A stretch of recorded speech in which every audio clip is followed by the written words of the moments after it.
ফারুকী ফারুকী হওয়ার পর থেকে সারা দেশের মানুষ যখন কিনা তার বিরুদ্ধে তাকে নিয়ে সমালোচনা করছে, হাস্যকর মনে করছেন। 8 পাস একজন ব্যক্তি আমাদের উপদেষ্টা, যিনি কিনা সার্বক্ষণিক গাঁজায় মত্ত থাকতেন এই ছবিরহাটের এইখানে, এরপরে রিহাব খেটেছেন যিনি, যার বিরুদ্ধে মানে বিকৃত যৌনাচারের অভিযোগ আছে, এমন একজন বিকৃত মনা প্রচন্ড রকমের ইসলাম বিদ্বেষী একজন মানুষকে এখানে দেওয়া হয়েছে। ফারুকীকে খুব দ্রুত সরাইতে হবে, তাহলে আমরা মনে করবো অন্তত ফারুকীকে পদত্যাগ করতে হবে। হ্যাঁ, অতএব মানে বটম লাইন হচ্ছে এই সরকার একটা ব্যর্থ সরকার, কিচ্ছু করতে পারেন নাই। সবশেষ যেই কাজটা করেছেন মোস্তফা সরোয়ার ফারুকীর এখানে নিয়ে এসে, যেই মানুষরা এই দেশে জীবন দিয়েছে, যে আলেমরা রাস্তায় নেমে এসেছিল 5 তারিখে, সেই আলেমদের মধ্যে থেকে 5 জনকে আপনারা ধরে নিয়ে গিয়েছেন এটার প্রতিবাদ করায়। মোস্তফা সরোয়ার ফারুকীর সংস্কৃতি মন্ত্রণালয় এখন এত কিছু করার এত প্রয়োজন পড়ে নাই। এখন পর্যন্ত মানুষ খাবারের টাকা নাই, মানুষের জিনিসপত্রের দাম হু হু করে বাড়ছে, সিন্ডিকেট ভাঙতে পারেন নাই, সব জায়গায় আওয়ামী লীগের লোককে আইনে এখন আপনি বাণিজ্য উপদেষ্টা বানাচ্ছেন। এই জন্য তারা জীবন দিয়েছিল। এই জন্য এই ফারুকীরা কিভাবে এই উপদেষ্টা পরিষদে আসে? এই সরকারের ভিতরে মেজরিটি মানুষ, মেজরিটি প্রতিনিধি এমন যে তারা শেখ হাসিনার বিচার করতে চায় না। আসসালামু আলাইকুম সম্মানিত দর্শক শ্রোতা মণ্ডলী, কেমন আছেন? আশা করি সবাই অনেক অনেক ভালো আছেন। দেশ ও দেশের বাহিরের দূর দূরান্ত থেকে যারা এই মুহূর্তে ভিডিও দেখছেন তাদেরকে অনুরোধ করব দয়া করে পুরো ভিডিও সম্পূর্ণ ধৈর্য সহকারে দেখবেন। খুবই গুরুত্বপূর্ণ এবং অত্যন্ত ইম্পর্টেন্ট একটি ভিডিও নিয়ে উপস্থিত হয়েছে আপনাদের মাঝে সুপ্রিয় দর্শক শ্রোতা মণ্ডলী। সম্মানিত বন্ধুগণ, দর্শক শ্রোতা মণ্ডলী, এবারে সাংবাদিক ইলিয়াস হোসেন ফারুকীর পদত্যাগ দাবি করলেন। প্রিয় দর্শক শ্রোতা মণ্ডলী, এবারে আসিফ নূরের পর উপদেষ্টা মোস্তফা সরোয়ার ফারুকী নিয়ে মুখ খুলেছে আমাদের সকলের প্রিয় সংবাদকর্মী, গণমাধ্যম কর্মী, সাহসী কণ্ঠ যাকে বলা হয়ে থাকে বর্তমান সময়ে। প্রিয় দর্শক শ্রোতা মণ্ডলী, সাংবাদিক ইলিয়াস হোসেন ভাই, সাংবাদিক ইলিয়াস হোসেন ভাই বলেছে আসিফ নজরুল কর্তৃক নিয়োগ পেয়েছে উপদেষ্টা পদে মোস্তফা সরোয়ার ফারুকী এবং আওয়ামী দোসর কিংবা দালালেরা এই অন্তর্বর্তীকালীন সরকারের মধ্যে ঢুকে গিয়েছে ভারতীয় এজেন্ডা বাস্তবায়নের জন্য। প্রিয় দর্শক শ্রোতা মণ্ডলী, অনতি বিলম্বে এই সমস্ত দালাল মুখোশধারী ব্যক্তিদের উপদেষ্টা পরিষদ থেকে বের করতে হবে, তাদেরকে বহিষ্কার করা লাগবে, না হলে কঠিন ভূমিকা পালন করবে সাংবাদিক ইলিয়াস বলেছে, এর ফল ভালো হবে না। প্রিয় দর্শক শ্রোতা মণ্ডলী, সাংবাদিক ইলিয়াস হোসেন ভাই কি বলল আমরা সেটা দেখে আসি, তারপরে কথা বলি। আশা করি সঙ্গে থাকবেন পুরো ভিডিওটি জুড়ে। আপনারা জানেন যে উপদেষ্টা পরিষদ গঠন হয়েছে বিপ্লবের পরে, সেই বিপ্লবের সাথে যারা সম্পৃক্ত ছিল সেই মানুষগুলোকে একেবারে শুরু থেকেই কোণঠাসা অবস্থায় রাখা হয়েছে এবং যে 2 জনকে রাখা হয়েছে উপদেষ্টা পরিষদে তাদেরকেও আসলে সেইভাবে মতামত প্রকাশ করার সুযোগ দেওয়া হচ্ছে কিনা সেটা নিয়েও মানুষের মধ্যে প্রশ্ন দেখা দিয়েছে। হাসপাতালে এখনো পর্যন্ত যারা আন্দোলনে আহত হয়েছিল তারা কাতরাচ্ছে, তাদের চিকিৎসার অভাবে কারো চোখ নষ্ট হচ্ছে, কারো পা কেটে ফেলতে হচ্ছে, গতকালকে একজন মারাও গিয়েছেন। এমন একটা পরিস্থিতির ভেতরে সংস্কৃতি উপদেষ্টা হিসেবে একজন ব্যক্তিকে আনা হয়েছে এবং বাণিজ্য উপদেষ্টা হিসেবে, যাদের নিয়ে চরম বিতর্ক রয়েছে। এই যে বিপ্লব, সেই বিপ্লবের চেতনার বিরুদ্ধে যারা দাঁড়িয়েছিল, হঠাৎ করে 2-3টা ফেসবুক পোস্ট দিয়ে তারপরে একজন সংস্কৃতি উপদেষ্টা হয়েছেন, সেটা নিয়ে ব্যাপক আলোচনা সমালোচনা হচ্ছে। তারপরেও সরকারের ভেতরে খুব একটা যে তৎপরতা দেখা যাচ্ছে জনগণের এই মতামতকে মূল্যায়ন করার মতো, আমরা তেমন কিছু দেখছি না। ফারুকী হওয়ার পর থেকে সারা দেশের মানুষ যখন কিনা তার বিরুদ্ধে তাকে নিয়ে সমালোচনা করছে, হাস্যকর মনে করছেন।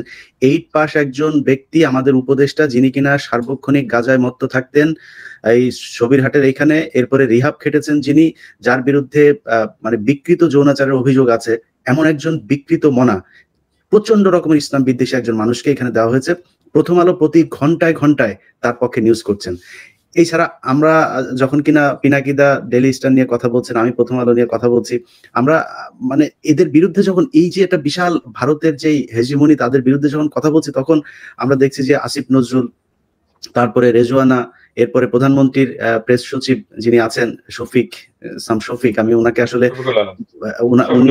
শফিকুল আলম, উনি যে আসলে এই 15 বছর কোথায় ছিলেন আমি জানি না। তো হঠাৎ করে এসে ওনারা এত বড় দেশপ্রেমিক হয়ে গেলেন, এত বিপ্লবী সরকারের পার্ট হয়ে গেলেন।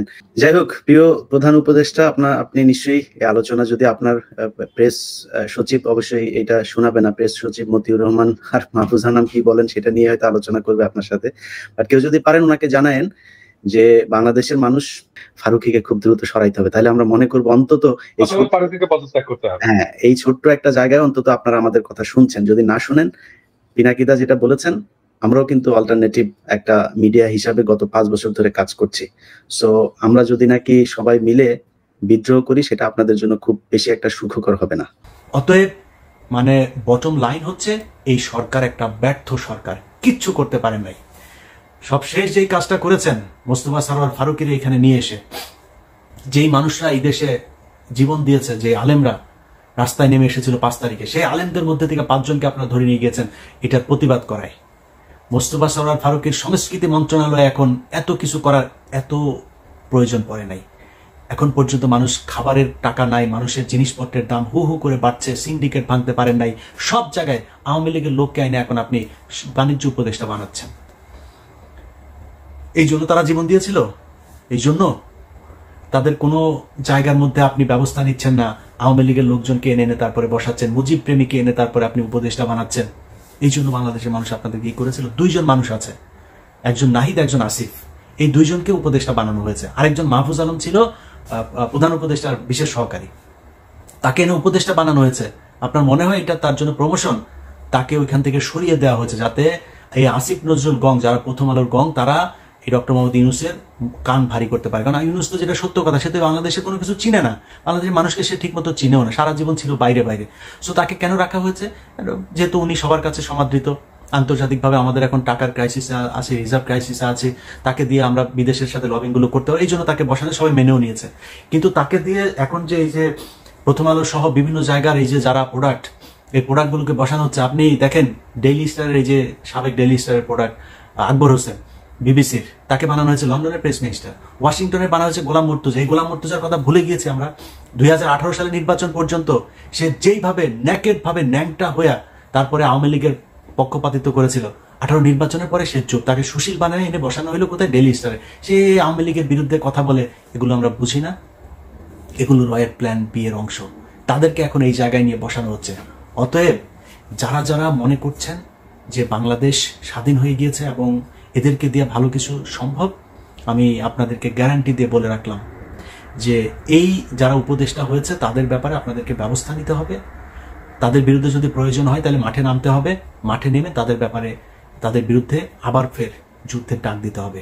আমি মনে করি যারা ছাত্র আছে, ছাত্রদের থেকে আরো বেশি প্রতিনিধি উপদেষ্টা পরিষদে যেতে হবে, যারা জীবন দিয়েছে, যারা ওই সময়, আমরা এখন শুধু 2 জন উপদেষ্টাকে বাইরে দেখছি, বাকি উপদেষ্টারা নাই, তারা তো জীবন দিতে এসেছিল, তারা কোথায়? তাদেরকে উপদেষ্টা বানাতে হবে।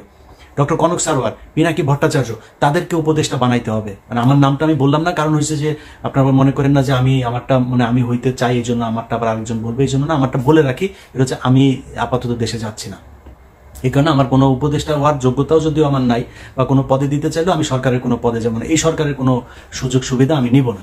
সো আমি যাচ্ছি না আর কি। যে কারণে আমার মনে হয় এই মুহূর্তে একজন মানুষ আছে, আসিফ মাহতাব থেকে শুরু করে এই ডক্টর কনক সারোয়ার, পিনাকি ভট্টাচার্য সহ যারা ওই সংগ্রামে সরাসরি সরকারের বিরোধিতা করেছে, যারা জীবন বাজি রেখেছে, নিজেকে বিপদে ফেলেছে, তাদেরকে উপদেষ্টা পরিষদে আনতে হবে। আর এই বুইরা খাটাসের বাচ্চাগুলো যেগুলো আছে এখন উপদেষ্টা, এদের মধ্যে কেউ কেউ যদি জ্ঞানী থাকে বা আমলা টামলা তো কিছু লাগবে, ওদেরকে পরামর্শক হিসাবে রাখা যাইতে পারে।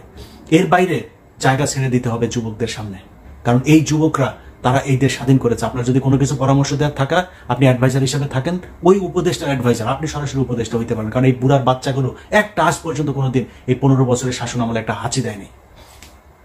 একমাত্র ডক্টর মোহাম্মদ ইউনূস, তার বিরুদ্ধে তাও শেখ হাসিনা মামলা করেছিল, তাই তার সাথে ব্যক্তিগত বিরোধ ছিল, এছাড়াও শেখ হাসিনার সাথে তার কোনো সমস্যা ছিল না। বাকিগুলো যেগুলো আছে তাদের সাথে কোনো সমস্যা ছিল না, বরং বেশিরভাগই এই শেখ হাসিনার কথা শুনে তারপরে তারা কাজ করেছে। অতএব তারা উপদেষ্টা হবে কিসের জন্য? উপদেষ্টা যারা জীবন দিতে চেয়েছে তারা হবে, যারা স্বাধীন করেছে তারা হবে। অতএব একদম আমাদের বক্তব্য স্পষ্ট, এই জায়গা যতক্ষণ পর্যন্ত ঠিক না করা হবে ততক্ষণ পর্যন্ত যুদ্ধ চলতে থাকবে। এবং গত এই 2-3 দিনের যে অবস্থা, তাতে প্রকাশ্যে বলে রাখলাম আমরা এখন থেকে আবারও বিপ্লবী। এই সরকারের কোনো কাজে কোনো ধরনের সহযোগিতা আমরা করতে চাই না, আমরা সবকিছুতে তাদের বিরোধিতা করতে চাই, যতক্ষণ পর্যন্ত না এই উপদেষ্টা ফারুকী, বশির সহ যারা আওয়ামী রেসপন্সার যারা আছে তাদেরকে বাদ দিতে হবে, এবং ছাত্রদেরকে ডক্টর কনক সারোয়ার, পিনাকি সহ ছাত্রদের থেকে কয়েকজন প্রতিনিধিকে সেখানে নিতে হবে, এবং মাহফুজ আলমকে আবার ফের প্রধানমন্ত্রী বিশেষ সহকারী হিসেবে নিতে হবে, এবং নাহিদ এবং আসিফ তাদেরকে আরো ক্ষমতা দিতে হবে, তারা যেন সংখ্যা লঘু হয়ে না থাকে। আসিফকে আমরা দেখেছি একমাত্র সবচাইতে বেশি তিনি ভোকাল ছিলেন এই শেখ মুজিবের ছবি টবি এগুলো সরানোর ব্যাপারে। তাকে কর্নার করে রাখা হয়েছে। তাকে আরো ক্ষমতা যেই সব ইয়েগুলো তো আছে, সেটা হতে পারে স্বরাষ্ট্র, হতে পারে অন্য এই ধরনের প্রভাবশালী কোনো একটা ইয়েতে তাকে দিতে হবে। আগেই বলেছি যে এদেরকে দিয়ে যদি মনে করে এদের হয়তো অভিজ্ঞতা নাই, অভিজ্ঞতার জন্য পাশে তাদের ইয়ে থাকুক, কিন্তু মূল পদে তাদেরকেই থাকতে হবে। এটা আমাদের বক্তব্য। এবং আমি হাসনাত এবং ঝার্জিস তারা যে আন্দোলনের ডাক দিয়েছে, আবারও সেই আন্দোলনের সাথে একাত্মতা ঘোষণা করছি। এবং বাংলাদেশের মানুষের কাছে আমাদের অনুরোধ থাকবে, তারা যখন যেটার ব্যাপারে আপনাদেরকে বলবে, আপনারা বাংলাদেশের জনগণ তাদের পাশে থাকবেন, কারণ আপনাদের সরকার এটা না। এরা আবারও ভারতের সেই কুচক্রী মহলকে এই উপদেষ্টা মণ্ডলীতে ঢুকিয়ে, তারপরে আপনি ফারুকের অবস্থাটা শুধু দেখেন। ফারাজ নামের যে সিনেমা তিনি করেছিলেন সরাসরি ভারতের টাকায়, এবং সেই সিনেমাটা মুক্তি পেয়েছে আগে ভারতে, বাংলাদেশে মুক্তি পেতে দেওয়া হয়নি। তারপরে ভারতে অনেক সমালোচনা করে দাড়ি টুপিকে বিকৃতভাবে উপস্থাপন করা হয়েছে, এবং তার বিভিন্ন নাটক সিনেমাগুলোতে এই পর্যন্ত এই দাড়ি টুপির পেছনে দাঁড়িয়ে একদম 24/7 গাঁজা খাওয়া একটা ছেলে হচ্ছে এই লোকটা, এই যে ফারুকি। বিশ্বাস না করলে এটা জিজ্ঞেস করেন যারা যদি মিডিয়াতে পরিচিত। 24/7 গাঁজার উপরে থাকে, এবং বিকৃত যৌনাচার এই ব্যক্তি সরাসরি লেসবিয়ান, তারপরে গে এগুলোকে প্রমোট করেন, এবং তার বিভিন্ন নাটক সিনেমাতেও এগুলো তিনি প্রমোট করে থাকেন। পরকীয়া থেকে শুরু করে যত ধরনের অসামাজিক কার্যকলাপ, বিকৃত রুচি, বিকৃত কথাবার্তা, বিকৃত গালি নাটকের মধ্যে প্রমোট করা ব্যক্তি হচ্ছে এই ব্যক্তি। তাকে এনে উপদেষ্টা পরিষদে বসানো হয়েছে। সো এই সব কিছুই হচ্ছে বাংলাদেশের বিরুদ্ধে, বাংলাদেশের ইসলামের বিরুদ্ধে এবং ভারতের পক্ষে।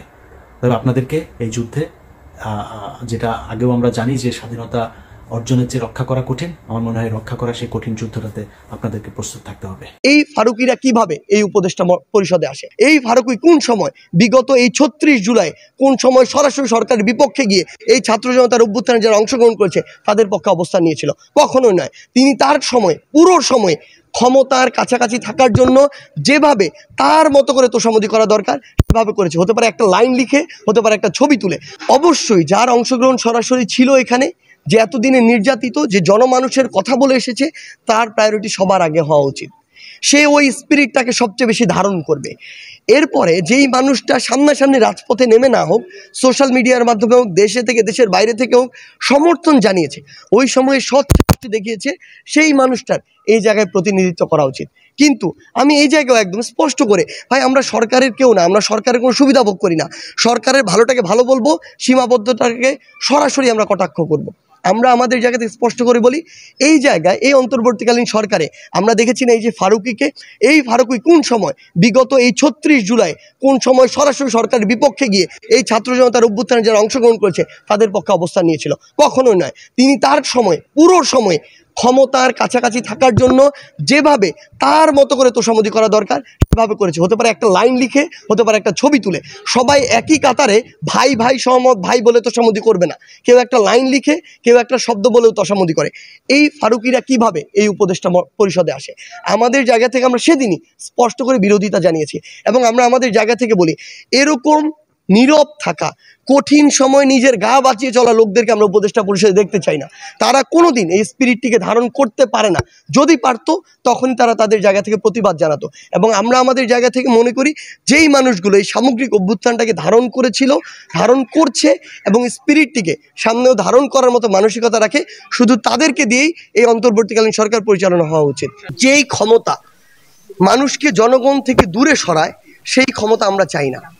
আমরা চাই এমন একটি সরকার, এমন একটি ক্ষমতা, এমন একটি পদ যেটি আমাদেরকে জনগণের কাছে নিয়ে যাবে, জনগণের কথা শোনার মতো মানসিকতা তৈরি করবে, জনগণের কাছে জবাবদিহি করার মানসিকতা তৈরি করবে। এই সামগ্রিক জায়গায় অন্তর্বর্তীকালীন সরকার আমাকে হোক, উত্তরবঙ্গের অন্য যে কাউকে হোক, কোয়ালিটির জায়গা থেকে হোক, স্পিরিটের জায়গা থেকে হোক, এই অভ্যুত্থানে নিজের অংশগ্রহণ বা বিশ্বস্ততা পরিচয় বা ওটি ধারণ করার জায়গা থেকেও যদি মনে করে, সেটা আমি ব্যক্তিগতভাবে সার্জিস শুধু নয়, অন্য কেউ যদি মনে করে তাকে ওই জায়গাগুলোতে যোগ্য, সামগ্রিক বিষয় যে কাউকে সেই জায়গাটিতে নিতে পারে। এবং আমরা আমাদের জায়গা থেকে মনে করি অবশ্যই প্রত্যেক বিভাগের এক বা একাধিকজন সেই জায়গায় রিপ্রেজেন্টেটিভ থাকা উচিত। এটি ব্যক্তি সার্জিসের উপরে নির্ভর করে না, এটি নির্ভর করে সরকারের, দেশের মানুষের এই মুহূর্তে চাওয়া কি, প্রত্যাশা কি। এই জায়গা থেকে যদি প্রত্যাশার সাথে প্রাসঙ্গিক হয়, দেশের এবং দেশের মানুষের কথাকে সামনে রেখে, তাদের চিন্তাকে সামনে রেখে দায়িত্ব নিতে প্রস্তুত। কিন্তু একটা জিনিস একদম স্পষ্ট করে বলি, সেটি হচ্ছে এই অন্তর্বর্তীকালীন সরকারকে সেই আস্থাটিও তৈরি করতে হবে মানুষের প্রতি। এই আস্থাটি যদি মানুষের প্রতি তারা তৈরি না করতে পারে, তাহলে মানুষ কিন্তু ওই যে তাদের প্রতি যে এখন তাকিয়ে রয়েছে, এই তাকিয়ে থাকা থেকে কিন্তু চোখ ফেরাতে পারে, মানুষ এটি করতে পারে সেই জায়গা থেকে। এবং আমার জায়গা থেকে আমি আরেকটি জিনিস বলি, আমাদের ওই মানসিকতা নিয়ে ওই সরকারে যাওয়া উচিত। যেদিন সরকারে যাচ্ছে সেদিন থেকে, যেদিন ওই পদ থেকে সরবে, এই পুরো সময় পরে পুরো বাংলাদেশের ইন্টেলিজেন্স থেকে শুরু করে সকলে যদি তাকে নিয়ে এক প্রকার রিসার্চ করে, কোনোদিন খুঁজে বের করতে পারবে না সে মানুষটা 1 টাকা মেরে খেয়েছে।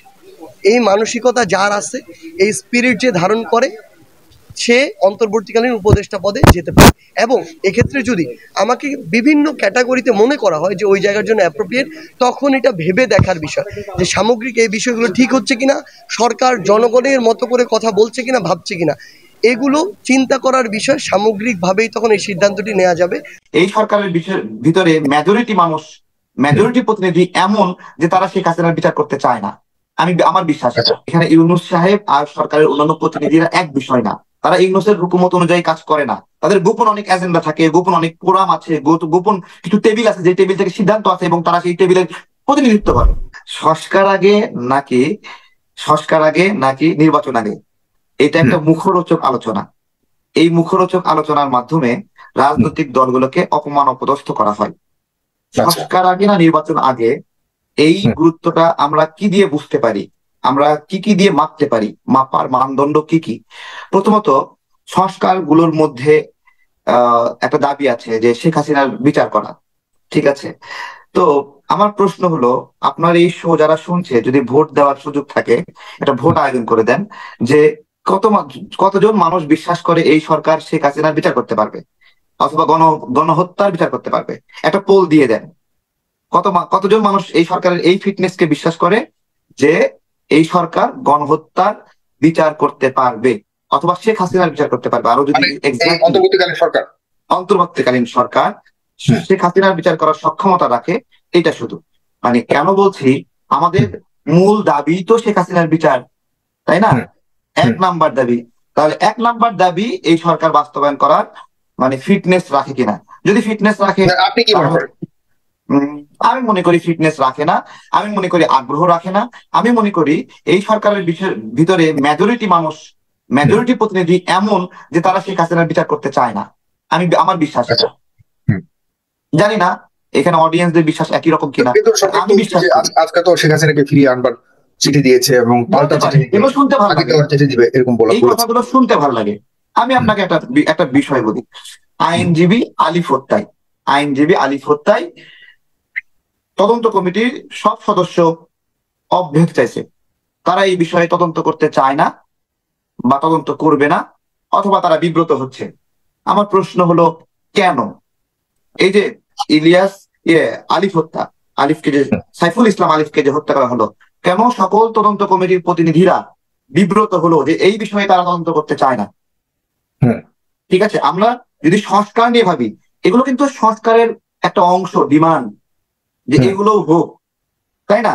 তারপরে দেখেন, কয়েকদিন আগে প্রথম আলো বিরুদ্ধে কিছু মানুষ একাত্তা হলো, একসাথে হলো প্রথম আলো। আমি আগের পাল্টা একটা সম্পূর্ণ প্রশ্ন আছে আপনার কাছে। জি। সেটা হলো, আপনি কি মনে করেন যদি নির্বাচিত সরকার থাকতো বা কোনো রাজনৈতিক দলীয় সরকার থাকতো, তাহলে কি তারা পারতো কিনা? যে প্রশ্ন আপনি বলছেন, অবশ্যই একটা রাজনৈতিক সরকারের অনেক শক্তি, অনেক সরকার ভারত থেকে বাংলাদেশে এনে বা আপনার বিচার মুখোমুখি করার সেই সক্ষমতা আছে বলে অনেক শক্তি। তারপরে যতটুকু পারবে তার একটা এখনকার শক্তির চেয়ে রাজনৈতিক সরকারের শক্তি বেশি। রাজনৈতিক সরকারের আমি আপনাকে বলি, দেখেন রাজনৈতিক সরকার কি? রাজনৈতিক সরকার একটা হুকুমত, যে হুকুমত একটা স্কুলের একটা ক্লাসরুম পর্যন্ত হুকুম প্রযোজ্য থাকে, সেই হুকুমত একটা গ্রামের একটা বাজার কমিটি পর্যন্ত হুকুমত থাকে।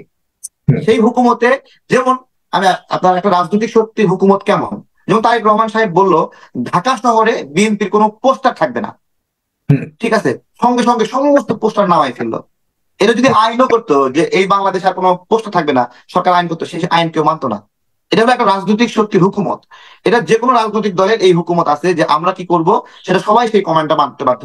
রাজনৈতিক সরকার অনেক শক্তিশালী অন্তর্বর্তীকালীন সরকারের চেয়ে। আমি যেটা বলতেছিলাম আমার যে আলোচনা, যে কেন সংস্কার বিষয়ক বিশ্বাসগুলো মানুষের ধীরে ধীরে উঠে যাচ্ছে। প্রথম আলোর সামনে কিছু মানুষ প্রথম আলোর কিছু কাজের আপত্তি করলো, সেখানে একটা ছেলেকে বেধড়ক মারধর করলো। কারা মারধর করলো? এই ধরনের মারধরের পরে যারা মারধর করলো তাদেরকে বিচারের আওতায় আনা উচিত কিনা? উল্টো এই প্রথম আলো সামনে কিছু মানুষ প্রতিবাদ করেছে, তারা প্রথম আলোকে পছন্দ করে না, প্রথম আলোর জঙ্গি ন্যারেটিভের প্রতিবাদ করছে, তারা ক্ষতিগ্রস্ত ভিকটিম 9 জন মানুষকে গ্রেফতার করেছে। আমার কথা, এই 9 জনকে গ্রেফতার করলো, এটা কি আওয়ামী লীগ সরকার গ্রেফতার করাইছে নাকি এই সরকারের প্রতিনিধিরা গ্রেফতার করাইছিল? কারা গ্রেফতার করাইছিল? 1 নাম্বার গেল। তাজবীর হাসান শিহান গাজীপুরে নিহত হলো, ভারতের আগ্রাসন বিরোধী লড়াইয়ে সহযোদ্ধা। আমার পাশাপাশি সে প্রোগ্রাম করেছে, ইস্ট ওয়েস্টের সামনে আমার সাথে আন্দোলন করেছে। এই ছেলেটাকে 5 জন মিলে কুপিয়ে হত্যা করলো এবং তার মাস্ক পরা ছিল, এটা অর্থ সে মানে দুশ্চিন্তায় ছিল, তাকে কেউ মারতে পারে বা সে নিরাপত্তাহীনতায় ছিল। এই হত্যার বিষয়ে রাষ্ট্রের মানে ভূমিকা বা রাষ্ট্রের হলো উদ্বিগ্নতা মানে ন্যূনতম আমরা দেখছি না এই হত্যার বিষয়ে। এবং আরো যে কজন হত্যা হলো তাদের বিষয়েও রাষ্ট্রের কোনো উদ্বিগ্নতা নাই। আমার প্রশ্ন হলো, আমি যে সংস্কার চাওয়ার আগে আমি এই মানদণ্ডগুলো দেখবো না তারা এই বিষয়গুলো কি রেসপন্স করছে? এরপরে ভারতের দেখার বিপরীতে আপনি কি এই সরকারকে বাদ দিয়ে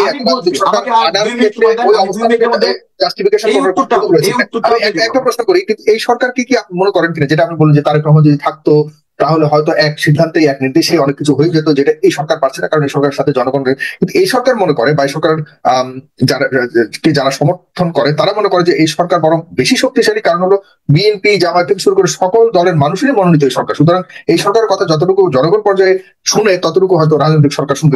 আমি আপনাকে বলছি, মানে এখানে ইউনূস সাহেব আর সরকারের অন্যান্য প্রতিনিধিরা এক বিষয় না, বুঝছেন, এক বিষয় না। তারা ইউনূসের হুকুমত অনুযায়ী কাজ করে না, তাদের গোপন অনেক এজেন্ডা থাকে, গোপন অনেক প্রোগ্রাম আছে, গোপন কিছু টেবিল আছে, যে টেবিল থেকে সিদ্ধান্ত আছে এবং তারা সেই টেবিলের প্রতিনিধিত্ব করে। এটা সবকিছু ইউনূস সাহেবের সাথে রিলেটেড না, ঠিক আছে? তারপরে দেখেন, ভারতের বিক্রম মিশ্র আমাদের সেনানিবাসে ঢুইকা রুদ্ধদ্বার মিটিং করলো।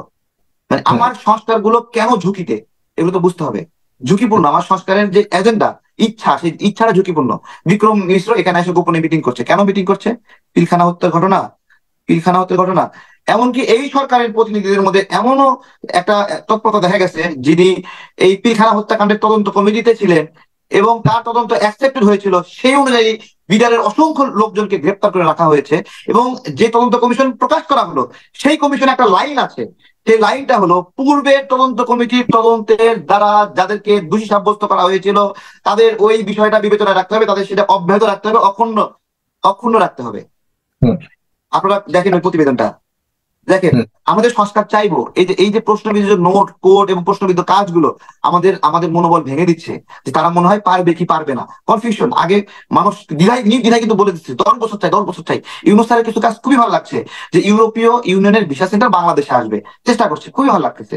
কিন্তু তার সহযোগী যারা, তারাও কি একই আচরণ করছে? রেজওয়ানা ম্যাডাম ভারত বিষয়ে যে বক্তব্যগুলো দিয়েছে, এগুলো কি অ্যাকসেপ্টেবল আমরা বাংলাদেশের মানুষের মতামত? তারপরে আমাদের অর্থ সচিব কি বললো, উপদেষ্টা কি বললো, যে ভারতে ইলিশ দেওয়া যারা বিরোধিতা করছে তারা নাকি আবেগী। মানে আমাদের ভারতের আগ্রাসন বিরোধী আবেগকে তিনি তাচ্ছিল্য করে বলছে যে আমরা আবেগী। ফ্যাসিবাদের উত্তরসূরি সংগ্রামী সাথী বন্ধুগণ, আমরা শেখ বশিরের নাম দেখেছি 24-এর বিপ্লবে শহীদ হওয়া ছাত্রদের খুনিদের তালিকায়। সেই শেখ বশিরকে আজকে উপদেষ্টাদের তালিকায় নাম দেখে আমরা লজ্জিত হয়েছি। সংগ্রামী সাথী বন্ধুগণ, আজকে যে ফারুকীকে উপদেষ্টা করা হয়েছে, এই ফারুকী 2013 সালে শাহবাগের গণজাগরণ মঞ্চের অন্যতম মূল হোতা ছিল। সংগ্রামী সাথী বন্ধুগণ, এই ফারুকী 24-এর বিপ্লবের আগ পর্যন্ত আওয়ামী লীগের বিভিন্ন এমপি মন্ত্রীদের পাশে ছিল। তার বউ তিশা আওয়ামী লীগের বিভিন্ন এমপি মন্ত্রীদের পাশে ছিল। আজকে সেই ফারুকীকে উপদেষ্টাদের খাতায় নাম লেখানো হয়েছে। এই ফারুকী এবং শেখ বশিরকে উপদেষ্টা করায় আমরা তীব্র নিন্দা এবং প্রতিবাদ জানাচ্ছি। সংগ্রামী সাথী বন্ধুগণ, শহীদের রক্তের দাগ এখনো শুকায় নাই, এখনই রক্তের সাথে বেইমানি শুরু হয়ে গিয়েছে। সংগ্রামী সাথী বন্ধুগণ, যেভাবে চলছে এই কথা মোটামুটি ভালোই চলছে। এখন বর্তমান দেশ যেভাবে চলছে এইভাবে মোটামুটি ভালোই চলছে। ভবিষ্যতে যদি এরা চালাইতে পারে, কারণ দেশ তো এখন শূন্যের পথে গেছে, শূন্যের থেকে তো তারা টানিয়ে আনতেছে, দেশটা টানিয়ে আনতেছে, এটাই যথেষ্ট। বিনোদ সরকার শূন্যের পথ থেকে টানিয়ে আনতেছে। দেশে 60,000 কোটি টাকা অবৈধভাবে চালানো হচ্ছে, দেশে অর্থনৈতিকভাবে 30টা ব্যাংকে দেউলিয়া করে চালাচ্ছে, দেশে খুন খারাপি করছে, অনেক কিছু করছে। কিন্তু এখন তো কোনো খুন খারাপিও নাই, ব্যাংক ডাকাতিও নাই, ব্যাংকে গেলে 20,000 50,000 টাকার বেশিও দেয় না। আমার স্যারের 1 কোটি টাকা ছিল ব্যাংকে, উনি 20,000 টাকা দেয় ব্যাংক ম্যানেজার।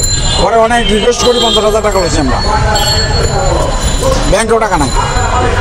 এই যে আমরা দেখলাম উপদেষ্টা মন্ডলীকে ফারুকীকে নতুন উপদেষ্টা করা হলো, আপনার এতে কি মন্তব্য?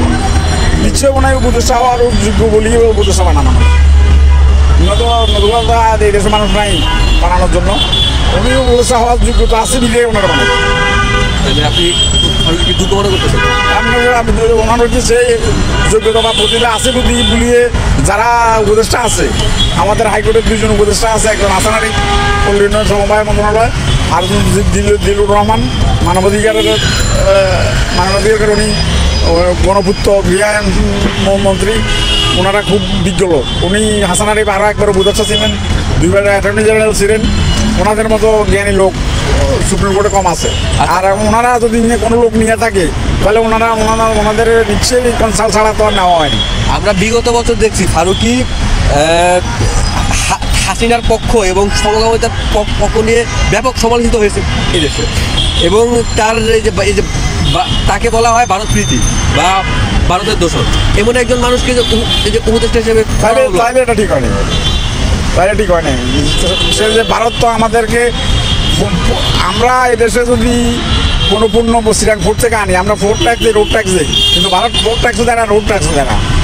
এই দেশে স্যাটেলাইট ফিট করছে, স্যাটেলাইট ফিটে যতটা বিমান, পৃথিবীর যতটা বিমান ওড়ে সেটা থেকে $500 পাওয়া যায়, কিন্তু ভারত সরকার এই স্যাটেলাইটগুলিকে কার্যকর করে রাখছে আছে এটা দিয়ে, যার ধরুন আমরা এই সুবিধার থেকে বঞ্চিত। আমাদের পাট ব্যবসাটা এটা ডিজিটাল করে রাখছে, আমাদের ব্যবসা বাণিজ্য এখন ভারত হচ্ছে যে বাংলাদেশটারে দেউলিয়া করিয়া লাগছে। আমরা উপদেষ্টা মন্ডলে অনেক আমলিক ফেসিসকে উপদেষ্টা হিসেবে দেখতেছি, যাদেরকে দেওয়া হয়েছে এটা ঠিক হয়নি, এটা যাদেরকে নিরপেক্ষ, যেমন আমাদের হাইকোর্টের 2জন সম্বন্ধে আমি জানি, এই 2জন নিরপেক্ষ লোক, এরা কোনো দলের সাথে সম্পৃক্ত না। কিন্তু এই যে যাদেরকে ভারতবন্দী নেওয়া হয়েছে তাদেরকে ঠিক হয়নি। আসলে এই সরকার, বর্তমান সরকার কেন নিচ্ছে এই যে ভারতবন্দীর মধ্যে? আসলে বর্তমান সরকার প্ল্যানটা কি আপনার কি মনে হয়? না, সরকারের প্ল্যানটা ঠিকই আছে, কিন্তু ভারতবন্দী যদি কোনো লোক নিয়ে থাকে তাহলে এটা ঠিক করে না। আসলে আপনার কি মনে হয় যে এই সরকার কি সফল না ব্যর্থ? এই সরকার সফল। যদি সফল হয় তাহলে জনগণের দাবি কেন আদায় হচ্ছে? জনগণের দাবিটা একদিন, যেখানে শূন্য করে ফেলছে, যেখানে 30টা ব্যাংক দেউলিয়া করে ফেলছে, ব্যাংকগুলো লুটপাট করে নিয়ে গেছে, যেখানে যে পরিমাণ টাকা ছাপানো হয় এই পরিমাণ গোল্ড বাংলাদেশ ব্যাংকে রাখতে হয়, সেটা না রাখি 60,000 কোটি টাকা অবৈধভাবে ছাপাইছে, সেটা দেশটাকে দেউলিয়া করে ফেলছে না। এখন দেউলিয়ার থেকে যে দেশটা টানি উঠেছে, এটাই তো বেশি। সম্মানিত বন্ধুগণ, দর্শক শ্রোতা, আপনারা দেখতে পারলেন ব্যক্তিগত মতামত অবশ্যই কমেন্টে জানিয়ে যাবেন আপনারা কি বলবেন, আপনাদের ব্যক্তিগত বক্তব্য কিংবা ওপিনিয়ন কি থাকবে, আপনারা কি বলতে চান। সাংবাদিক ইলিয়াসের যে বক্তব্য আপনারা শুনতে পারলেন সেটা নিয়ে সেই সম্পর্কে আপনাদের 2-1টা ওপিনিয়ন, পার্সোনাল ব্যক্তিগত অভিমত বা অভিব্যক্তি কমেন্ট করবেন। প্রিয় দর্শক শ্রোতা মণ্ডলী, বর্তমান অন্তর্বর্তীকালীন সরকারের গতিবিধি থেকে মনে হচ্ছে এই সরকার দেশ চালাতে ব্যর্থ হবে, কোনোভাবেই ডক্টর মোহাম্মদ ইউনূসের সরকার সফল হতে পারবে না দেশ পরিচালনায়, কারণ তাকে সফল হতে দিবে না কিছু কুচক্রী মহল কিংবা কিছু মুখোশধারী ব্যক্তি। তারা প্রতিনিয়ত ষড়যন্ত্র করছে, এই দেশ বিরোধী চক্রান্তে লিপ্ত রয়েছে। সাংবাদিক ইলিয়াসের ভিডিওগুলো থেকে আমরা যেটুকু বুঝতে পারছি যে আমাদের আবারও সামনে হয়তো করুণ পরিণতি ভোগ করতে হবে, আবারও হয়তো রাজপথে নামতে হবে এই কিছু মুখোশধারী দালালদের উদ্ঘাট করার জন্য। প্রিয় দর্শক শ্রোতা মণ্ডলী, আপনারা আপনাদের ব্যক্তিগত অভিমত কমেন্ট করবেন, কমেন্টে আপনাদের ওপিনিয়নটা জানিয়ে যাবেন আপনারা কি বলতে চান। আমাদের চ্যানেলে নতুন হয়ে থাকলে চ্যানেলটা সাবস্ক্রাইব করে রাখার অনুরোধ জানাবো। পরবর্তী আপডেট পাওয়ার জন্য পাশে থাকা বেল বাটনটি ক্লিক করে রাখবেন অবশ্যই। আজকের মতো এই পর্যন্তই বিদায় নিচ্ছি। আল্লাহ হাফেজ।